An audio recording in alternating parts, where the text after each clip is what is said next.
Hay que sacarla sí o sí de Olivos. Hay que tirarla al mar. Hay que disolverla en ácido. Vamos a sacarla como sea.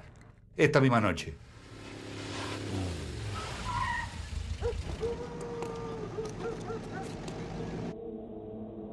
Veinte años después de haber robado su cadáver por primera vez, los dictadores volvían a discutir qué hacer con ella. La historia se repetía con la sinuosidad de la tragedia. He pecado, cambio.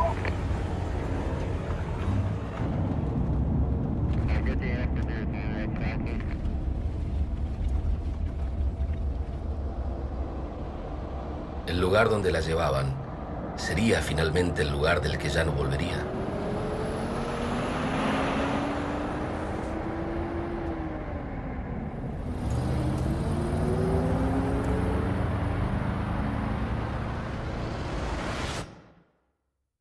Están allí sellando la grandeza de la patria, de esta patria que fue víctima, como ellos, muchas veces de coaliciones oscuras, que fue víctima de pactos. Es verdad, pero no toda la verdad, que esto es una guerra entre el materialismo dialéctico y el humanismo idealista. De cuánto es capaz el ejército argentino cuando lucha por la libertad, la paz y la justicia para su pueblo. Me llamo Rodolfo Walsh. No siempre fue así. No es así ahora, en esta clandestinidad que me obliga a parecer otro. He sido traído y llevado por los vientos. Pude haber sido marino o maestro, pero hace tiempo elegí ser escritor. Y de todos los oficios, el peligroso oficio de escribir era el más inevitable para mí.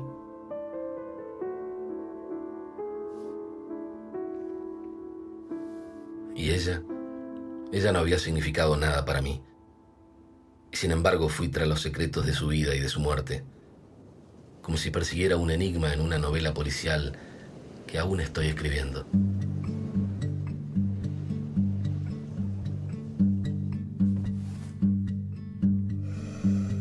Era una adolescente cuando viajó a Buenos Aires. Tenía apenas 15 años. No extrañará nada de esos tiempos, excepto el cariño incondicional de sus hermanos.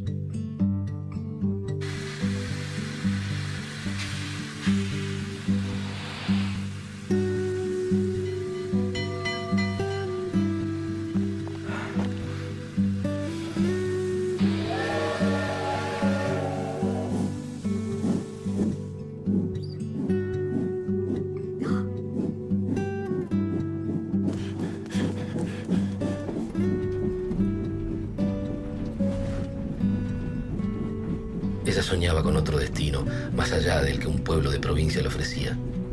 Ella soñaba con ser actriz.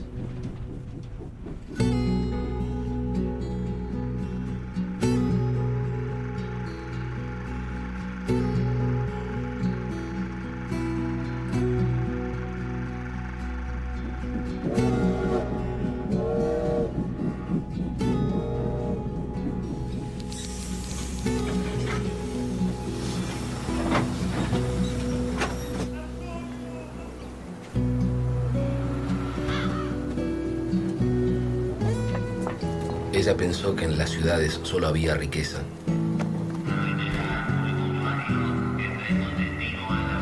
En Buenos Aires descubrió que no era así. Vio sus barrios de miseria. Eran tiempos oscuros, oscuros.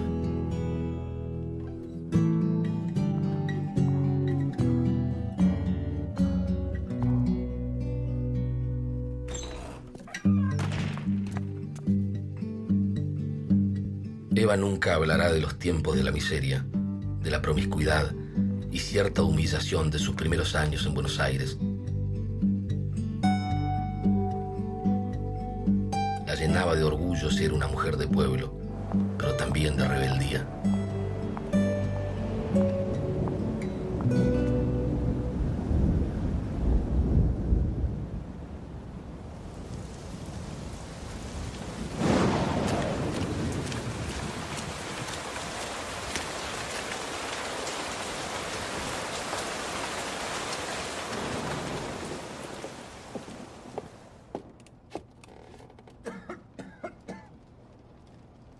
Eran tiempos oscuros, Vuelta, repito. señorita.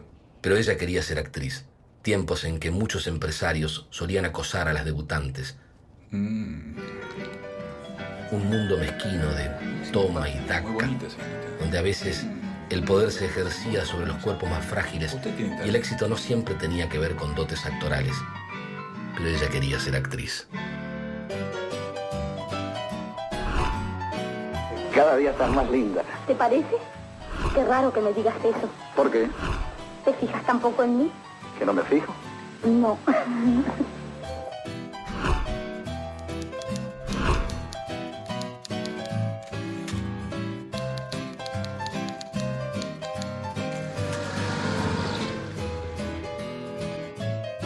Así pasó otro capítulo de nuestro radioteatro de todas las tardes protagonizado por Eva Duarte. Amigos, seguimos entonces con nuestra programación de siempre. Más noticias sobre la guerra europea. El viejo continente, presa de la locura y la guerra, se ve atosigado por la muerte que no da tregua y ya lleva años de esta tragedia que nos conmueve día tras día. Y mientras la guerra europea sigue enlutando al mundo, nuestro país sigue firme en el camino de traer bienestar al hombre argentino. Es en ese sentido que la Secretaría de Trabajo y Previsión, a cargo del coronel Juan Domingo Perón, se empeña cada día en ofrecer al pueblo trabajador nuevos adelantos en materia de derechos sociales, renovando la legislación para lograr una Argentina grande y soberana.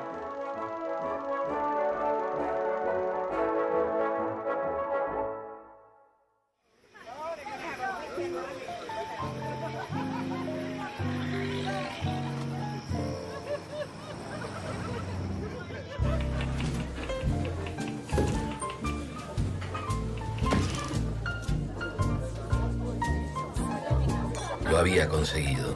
Había llegado al sitio del glamour soñado, donde ya tenía nombre y voz propia. La Duarte. Eva, la Duarte. Sin embargo, iba a ocurrir lo inevitable.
El terremoto fue algo más que un rugido de la tierra.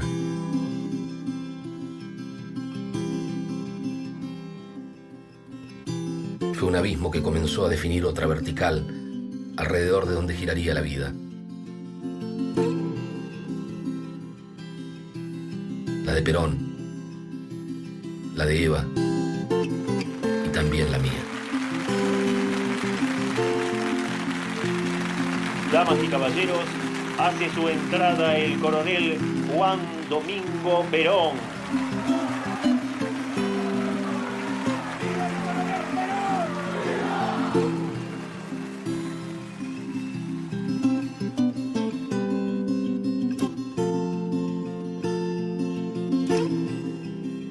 Aquella noche del 44, ella se presentó y él la miraba como si descubriera un continente. Ella tenía 25 años, él 49. Ella tenía la palidez de un volcán cubierto por nieve. La escuchó susurrar: si la causa del pueblo es su propia causa, no dejaré de estar a su lado hasta desfallecer.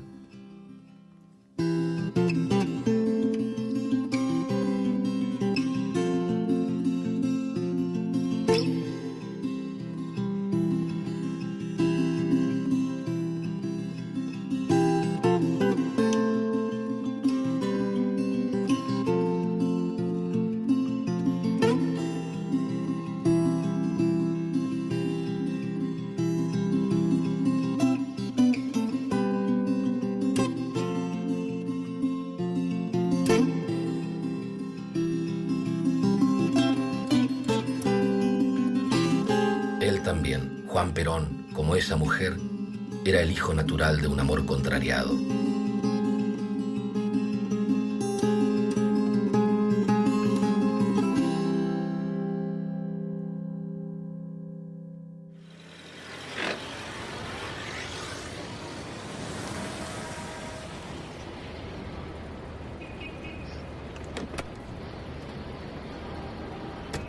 El viejo régimen no terminaba de morir. Digo, escribo, lo nuevo pujaba por nacer de aquellas ruinas.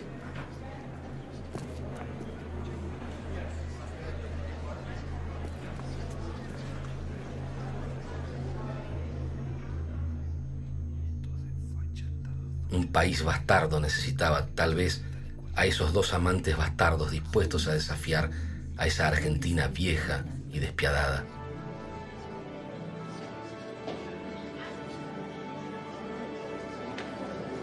Esto es inadmisible.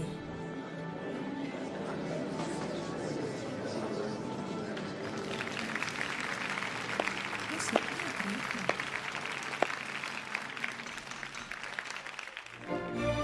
La Secretaría de Trabajo y Previsión ha fijado el objetivo más grande que pueda alcanzarse en lo que a previsión se refiere.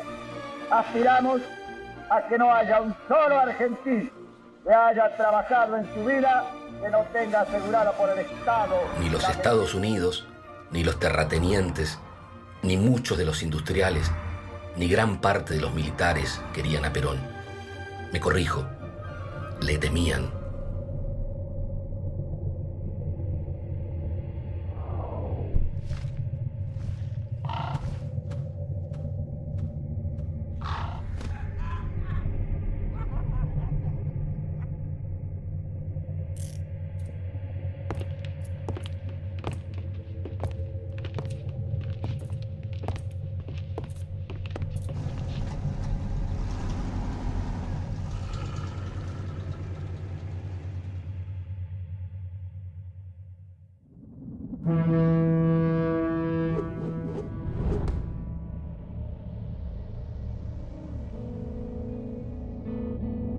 Eva sintió cuando a su hombre lo llevaron preso que tenía que recurrir al pueblo para salvarlo.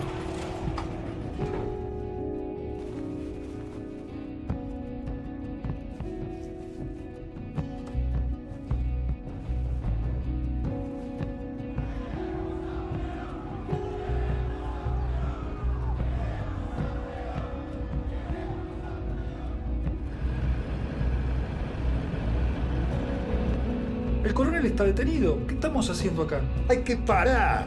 Vamos, a la plaza, ya mismo.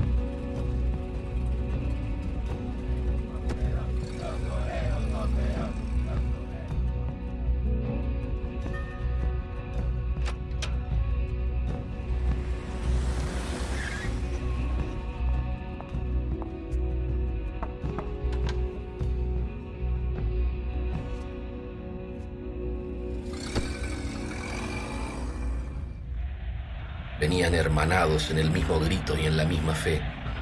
Iban el peón de tambo y el tornero de precisión, el fundidor, el mecánico de automóviles, el tejedor, la hilandera y el peón.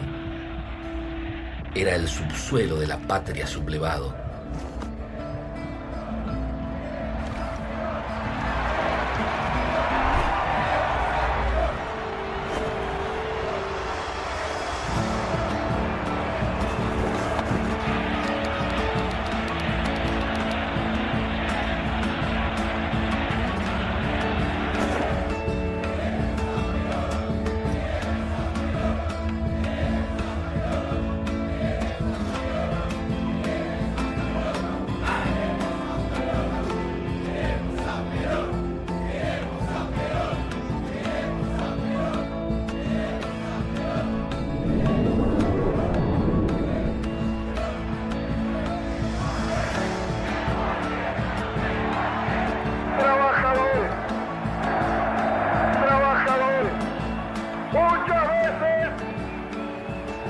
Muchas veces he asistido a reuniones de trabajadores. Imaginé un final feliz en la conmoción de la noche. creo que yo estuve allí ese 17 de octubre de 1945, cuando en verdad comenzó todo.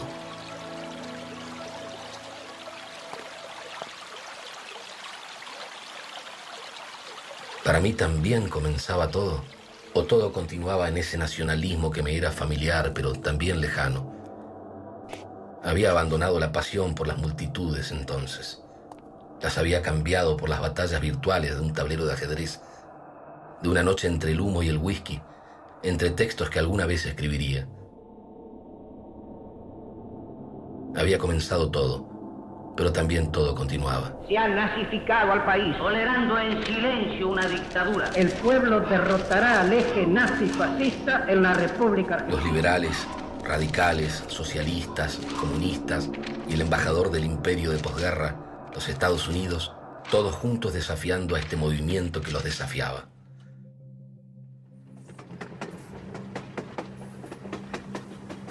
Perón y Eva también empezaron la campaña electoral que los llevaría al poder.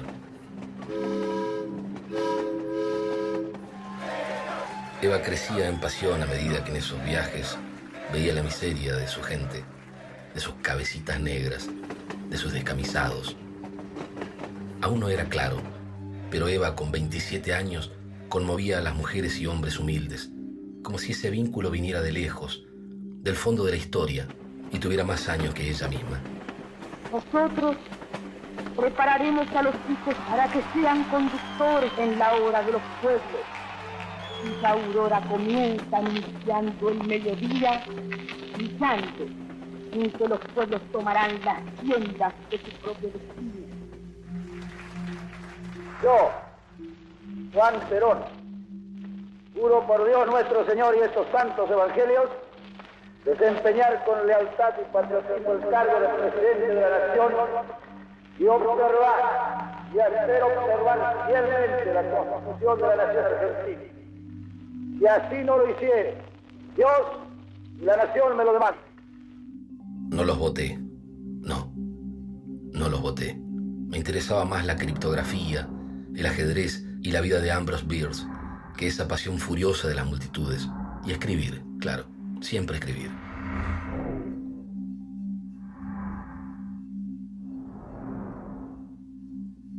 Había algo de thriller en ese peronismo caótico y extraordinario que cambió definitivamente la Argentina. El presidente de la nación argentina, haciéndose intérprete de los anhelos de justicia social que alientan los pueblos, teniendo en cuenta que los derechos derivados del trabajo, al igual que las libertades individuales, constituyen atributos naturales, inalienables e imprescriptibles de la personalidad humana, cuyo desconocimiento o agravio es causa de antagonismos, luchas y malestares sociales, considera necesario y oportuno enunciarlos mediante una declaración expresa, a fin de que en el presente y en el futuro sirva de norma para orientar la acción de los individuos y de los poderes públicos.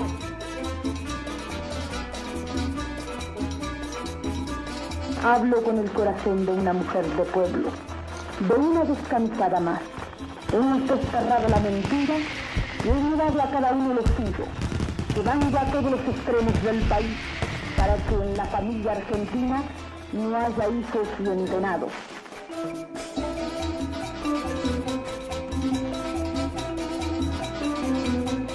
Ellos siempre lo dijeron. Ese primer tiempo del gobierno fue el más feliz de sus vidas, el tiempo al que siempre querrían volver.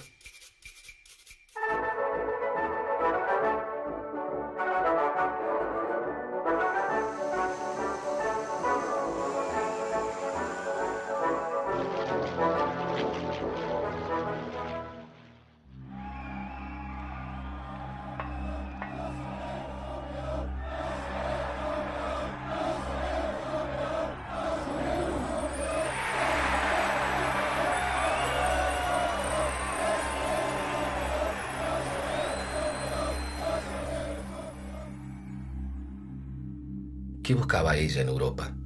Quería mostrar al mundo la Argentina peronista, la que dejaba atrás el hambre y la injusticia, la que no era una baratija del fascismo, como se decía una y otra vez. Ella llevaba un galeón de oro para la España hambrienta.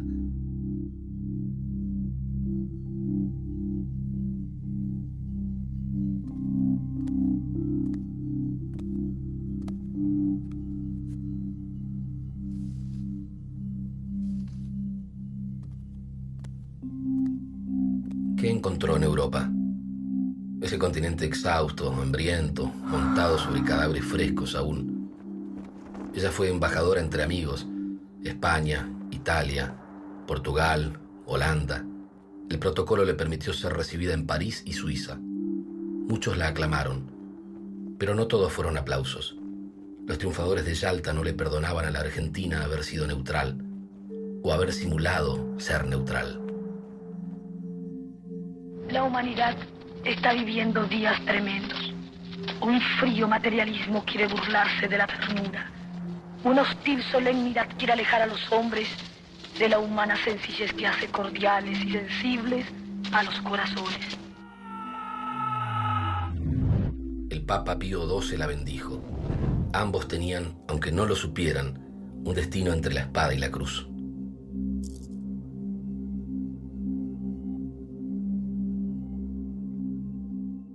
Tembló cuando sintió por primera vez ese dolor intenso y la sangre correr entre sus piernas.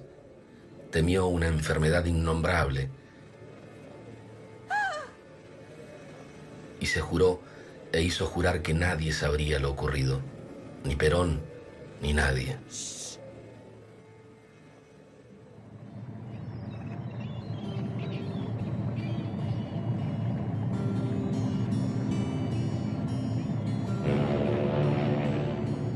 Y ella, después de tanta ausencia de su querida Argentina, sintió que se reencontraba con sus tres grandes amores: su tierra, sus descamisados y su querido Juan.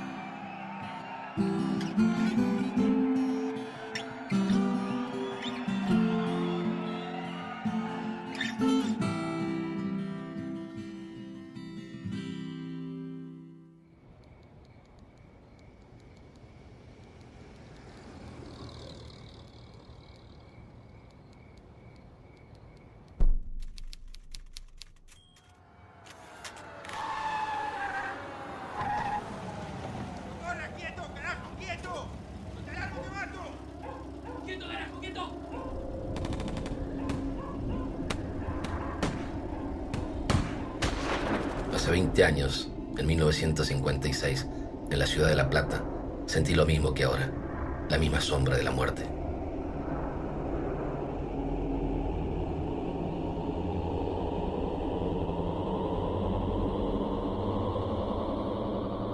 Ha sido sofocado el intento sedicioso de reponer al tirano prófugo. A partir de este momento, rige la ley marcial en todo el territorio nacional. Se prohíbe. ¡Camine, carajo! ¡Camine! Ahora sé que el periodismo se me hizo imperioso aquella noche de 1956. ¡Dale! Cuando los nuevos amos de la Argentina fusilaron clandestinamente en unos basurales a un puñado de civiles que querían la vuelta de Perón.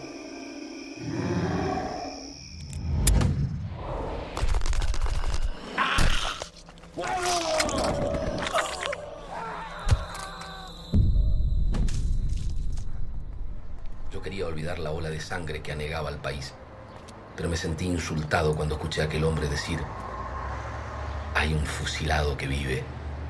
Entonces no lo sabía, pero fui empujado por esa ofensa hacia la revelación de aquella matanza de peronistas. Seguí todas las pistas, escribí un libro llamado Operación Masacre, y en esa búsqueda fui hacia otros secretos. 5 años más tarde, en 1961, fui rumbo a una cita para descifrar un enigma, el mayor, el más oscuro, el de esa mujer.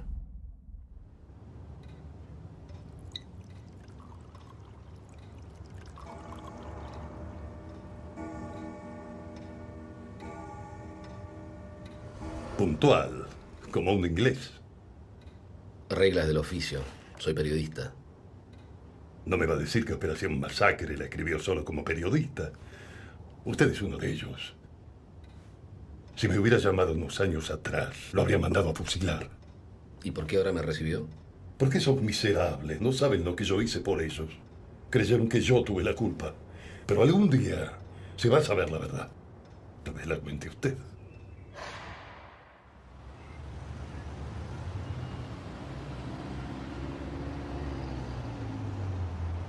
Así supe que en noviembre de 1955 se habían llevado en las sombras el cadáver de Eva y que comenzaron a ultrajarlo porque temían que fuera una muñeca de cera, porque tenían miedo que ese cuerpo marchito, perfecto como la muerte, sirviera de bandera a los millones que eran dejados sin voz y sin derechos.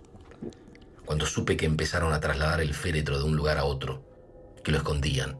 Yo solo quería cuidarla. Las largas noches de insomnio.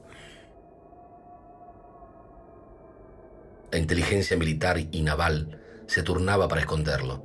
Temían que la resistencia peronista la recuperara, que el pueblo la usara como estandarte para la rebelión. La escondieron en los lugares más oscuros, cuevas militares, calles desconocidas, entre bambalinas, bajo puentes y pozos, y hasta en la casa de un marino.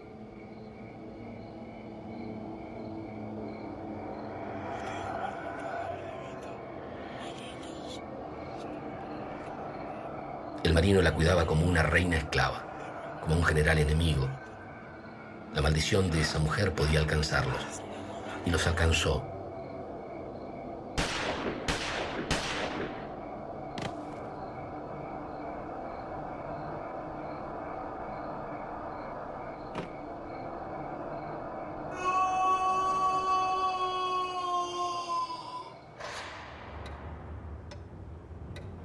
¿Me entiende? Lo entiendo. Me la quitaron. Pensaron que yo quería destruirla. No es cierto. Yo quería protegerla. ¿De qué, coronel? ¿De qué? Querían transformarla en un puñado de cenizas. Pero no lo hicieron. No, no lo hicieron, no. ¿Y qué hicieron? Nunca me lo dijo. Debía pasar mucho tiempo antes de que supiera dónde se la habían llevado.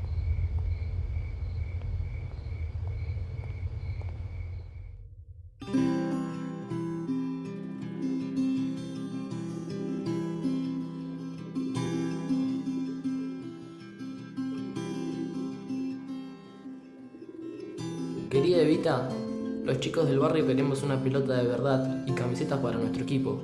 Necesitamos unas chapas y ladrillos para levantar la casita. Querida Evita, bailamos en un club de barrio y necesitamos tela para los vestidos. Señora Eva, me hace falta una bicicleta para hacer el reparto. Y la escuela para nuestros changos, Evita, que queda a 2 leguas. Soy una madre soltera con 3 hijos. Necesito una máquina de coser para ganarme la vida.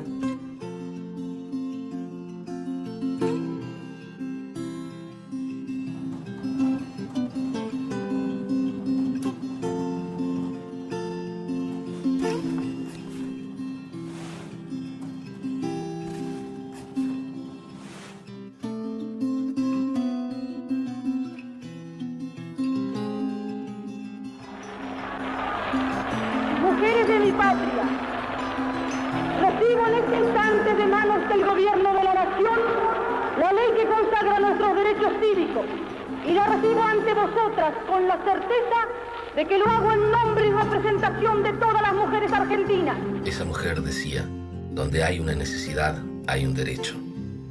En cada acto donde se mezclaba con su pueblo, donde socorría a los enfermos, donde apoyaba a las mujeres, parecía dejar su vida.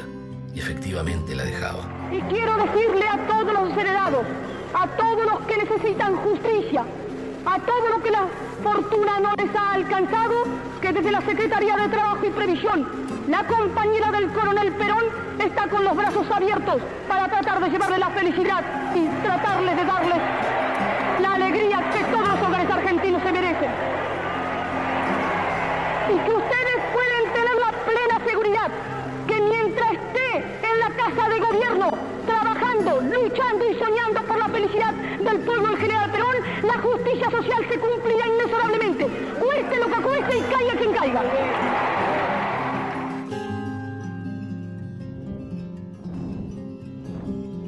mujer tomaba el tiempo por asalto. No lo tenía. No lo tenía.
La entrevista con el coronel me acompañó noches enteras.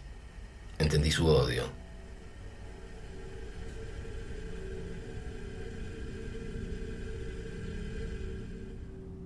Seguí distintas pistas para entenderlo, porque sabía que el odio me llevaría a develar el amor incorruptible de esos miles silenciados con su muerte.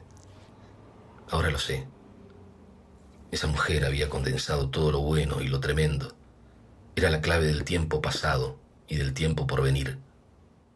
Esa mujer estaba dispuesta a conquistar la eternidad.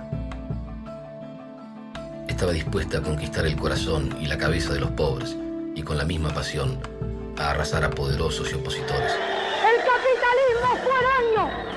El capitalismo foráneo y sus sirvientes oligárquicos y entreguistas han podido comprobar que no hay fuerza capaz de doblegar a un pueblo que tiene conciencia de sus derechos. Una vez más, mis queridos descamisados, uniéndonos al líder y conductor, reafirmamos que en la nueva Argentina ya no hay lugar para el colonialismo económico, para la injusticia social, ni para los traficantes de nuestra soberanía y nuestro porvenir. Los antiperonistas crecían. Odiaban a la dama, que era una manera, sabían, de hackearlo a Perón. Ahora sé que mi viaje al peronismo empezó con una ofensa y con un enigma. ¿Qué habían hecho con ella? Quise saberlo todo sobre esa mujer. En 1969 fui a la Meca del Destierro, a Madrid, a ese lugar semisagrado llamado Puerta de Hierro, donde Perón vivía su exilio. Los muchachos se ponen... Escuché su voz inconfundible, hablándome del mundo, de las leyes de la historia. Me agradeció que hubiera escrito Operación Masacre. Me dijo que todos los peronistas estaban en deuda conmigo. La oligarquía se pudre por dentro. Pero se cae sola. Bueno, hay que empujarlos un poco. Pero cuando eso pasa, esos tiempos tienen una furia bíblica. Entonces, general, ¿por qué no se animó en 1951 a darle la razón al pueblo que la quería a ella en la vicepresidencia?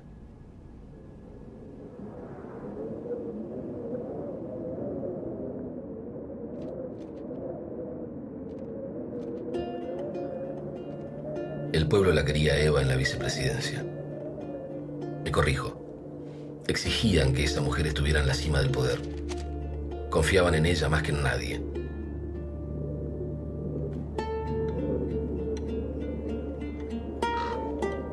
Ella repetía que solo la amaban sus cabecitas negras. Intuía que solo los pobres le serían fieles. Y no se equivocaba. Así como Perón creía que los pobres y los ricos podían aliarse bajo la protección del Estado, Evita solo confiaba en los trabajadores. A la iglesia, la oligarquía, los militares y los burócratas los unía no solo el odio a esa mujer, sino también el temor a su furia. Y cuanto más se enfurecía la oposición, más la quería su pueblo. Más confiaban en ella sus descamisados. Compañeros, por el cariño que nos une, yo les pido por favor, no me hagan hacer lo que no quiero hacer.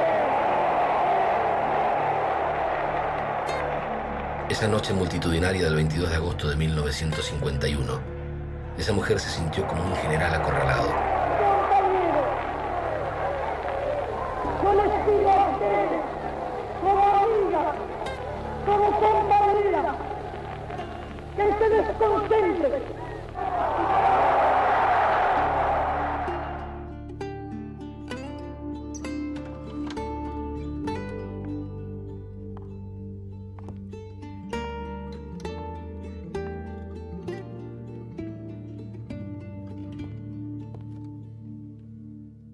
Ella le gritó a los cuatro vientos que quería el cargo de vicepresidenta que los militares y los oligarcas le negaban. Pero él le pidió, le imploró que entendiera, porque lo cierto es que ambos sabían que el verdadero enemigo era la enfermedad que la consumía.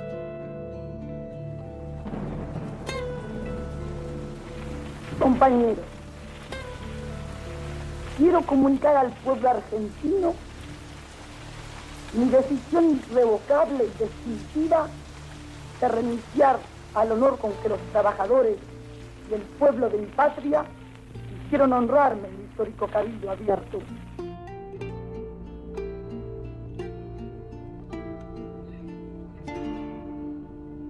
¿Qué pasó con ella? Con el tiempo se sabrá.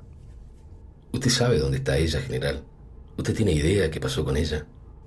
Si lo supiera, usted sería el primero en saberlo. ¿Y los otros muertos? ¿Los perseguidos, general? El pueblo le va a pedir cuentas a sus verdugos. Ya va a salir a la calle. ¿Cuándo, general? ¿Cuándo?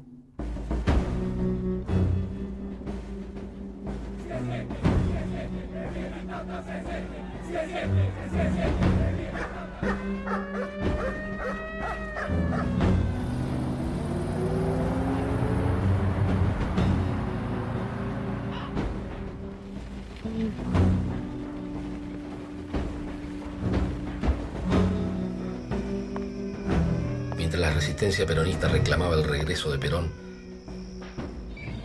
dos oficiales de la inteligencia militar habían embarcado en 1957 el cadáver robado de Eva bajo un nombre falso, en un buque italiano. En Génova los esperaba un cura de la Compañía de San Pablo, delegado personal de Pío XII, para enterrar el cadáver clandestinamente en el cementerio Maggiore de Milán. El Papa había aceptado esconder a esa mujer a quien había bendecido, confiando en que sus sucesores no revelarían jamás su participación en la historia.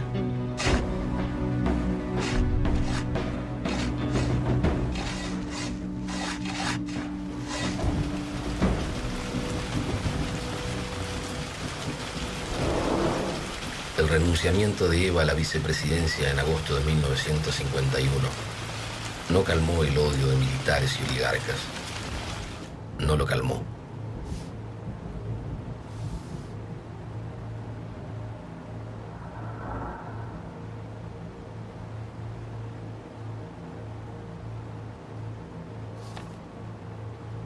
en septiembre de 1951 comenzó la rebelión militar para matar a Perón, el cáncer de Eva se manejaba como un secreto de Estado. Aún enferma, ella se encargó de armar a las milicias obreras con 5.000 pistolas y 1.500 ametralladoras. Nosotros con el general Perón estamos construyendo una justicia social tranquila, una justicia social con amor entre hermanos. Pero si quieren guerra, guerra la tendrán. Y entonces sabrán lo que son los descamisados. Ese golpe militar frustrado era el comienzo de una espiral donde todos apostarían a todo o nada. Todos. Los obreros también. Porque esa mujer solo confiaba en el pueblo para defender a Perón. En sus descamisados.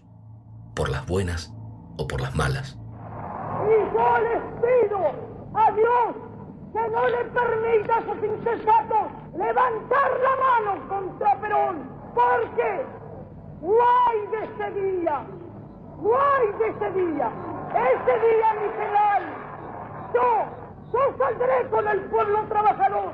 Yo saldré con los descansados de la patria, muerta o viva, para no dejar en pie ningún ladrillo que no sea peronista. Pero Perón obligó a los sindicatos a devolver las armas que Eva había ordenado comprarle en secreto al príncipe Bernardo de Holanda. Perón prefería el tiempo a la sangre. Ella no tenía tiempo.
Tranquila, señora. Todo va a salir bien.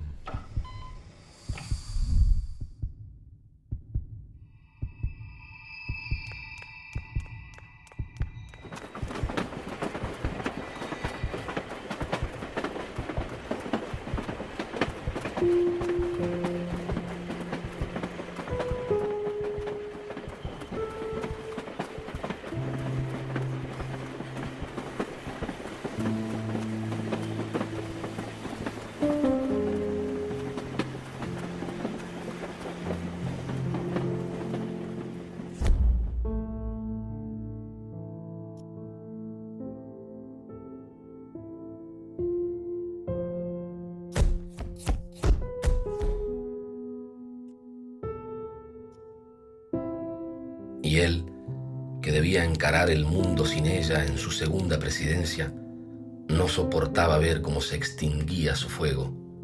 No soportaba verla morir. Como jefe de este movimiento peronista, yo hago público mi gratitud y mi profundo agradecimiento a esa mujer incomparable de todas las horas.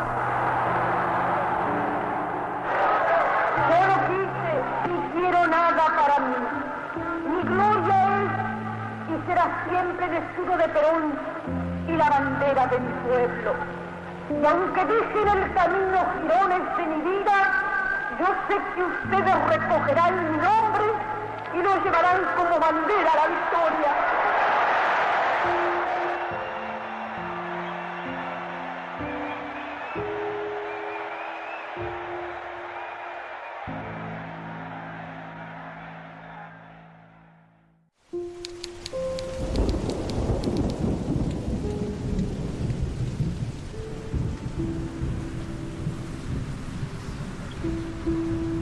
Cumple la Subsecretaría de Informaciones de la Presidencia de la Nación el penosísimo deber de informar al pueblo de la República que a las 20:25 horas ha fallecido la señora Eva Perón, jefa espiritual de la nación.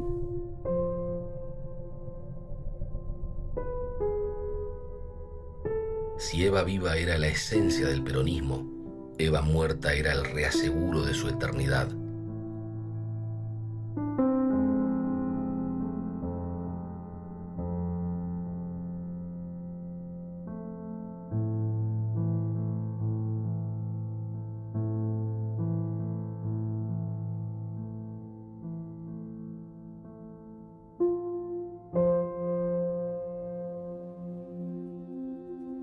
Muerta pero viva, y no solo en la memoria.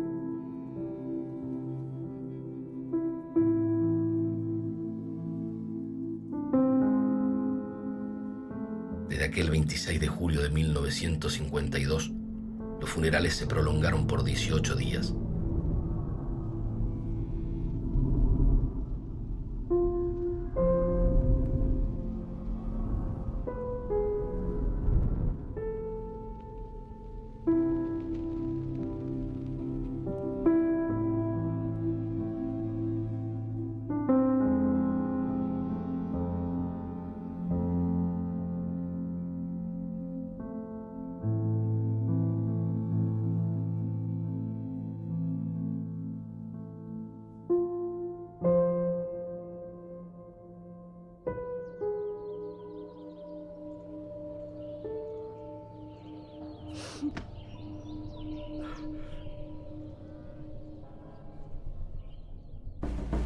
El anatomista Pedro Ara esperaba impaciente su turno para embalsamar a Eva con el esmero de un orfebre.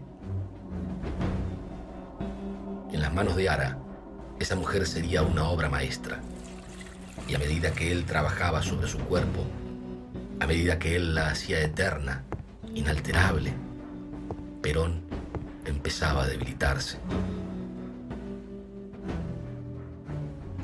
Mientras los restos de Eva eran custodiados por los obreros de la CGT, la oligarquía y los militares intentaban borrar al peronismo de la faz de la Argentina. Asesinaron a 300 hombres, mujeres y niños con sus bombas sobre la Plaza de Mayo.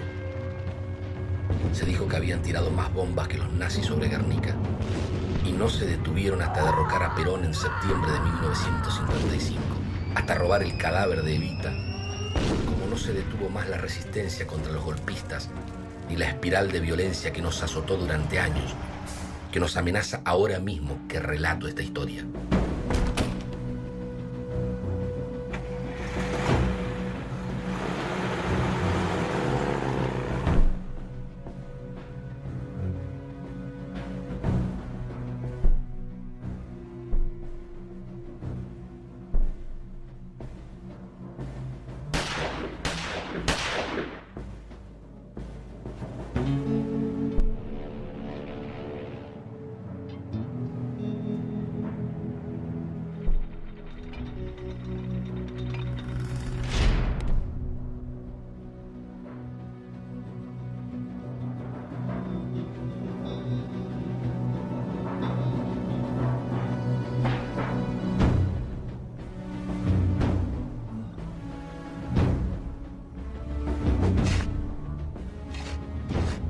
La sangre derramada fue indeleble.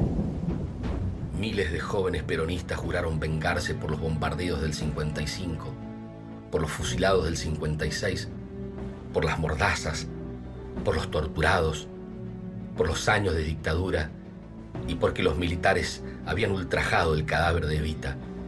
Querían, exigían saber dónde lo habían escondido y estaban dispuestos a una rebelión sin fin. Los militares temían a esa furia popular, porque esa mujer no se corrompía, pero corrompía al régimen. Hay que devolvérselo a Perón. Ocúpese. En 1971, los dueños del secreto decidieron entonces volver a usar el cadáver de Evita como botín de guerra, como prenda de negociación, porque necesitaban a Perón para contener la crisis política que los corroía.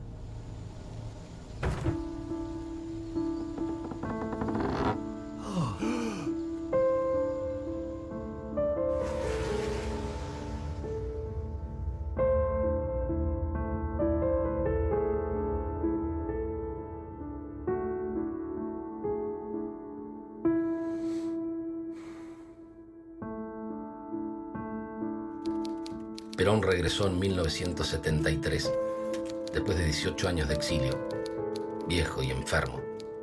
No pudo conducir ni a su movimiento ni a la Argentina.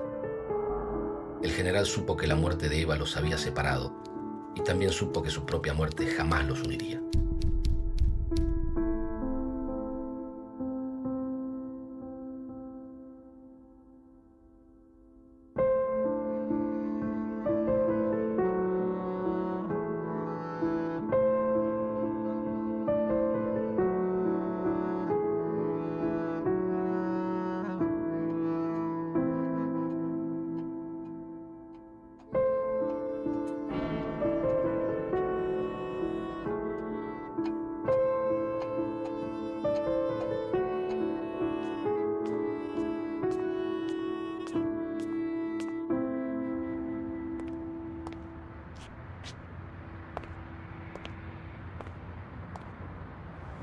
A las 11, ¿dónde quedamos?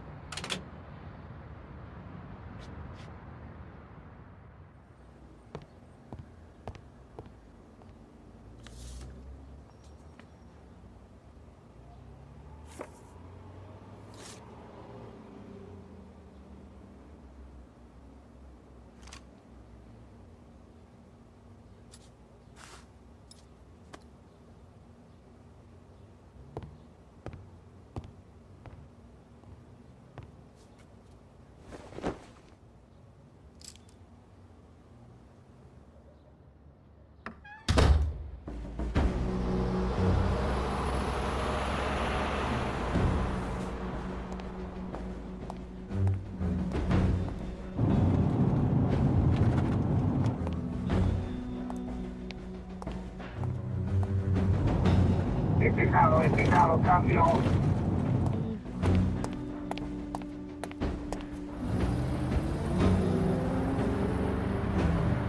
¿La historia se olvida? Me pregunto una y otra vez.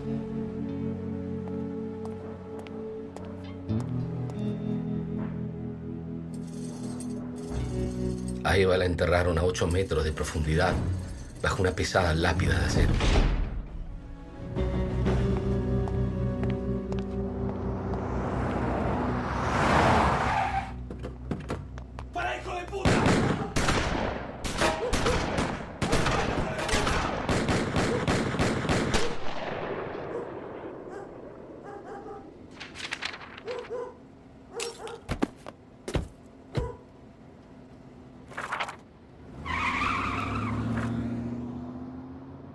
A mí me asesinaron. Mi cuerpo nunca apareció. Pero la historia no se olvida. No se olvida. Jamás se olvida.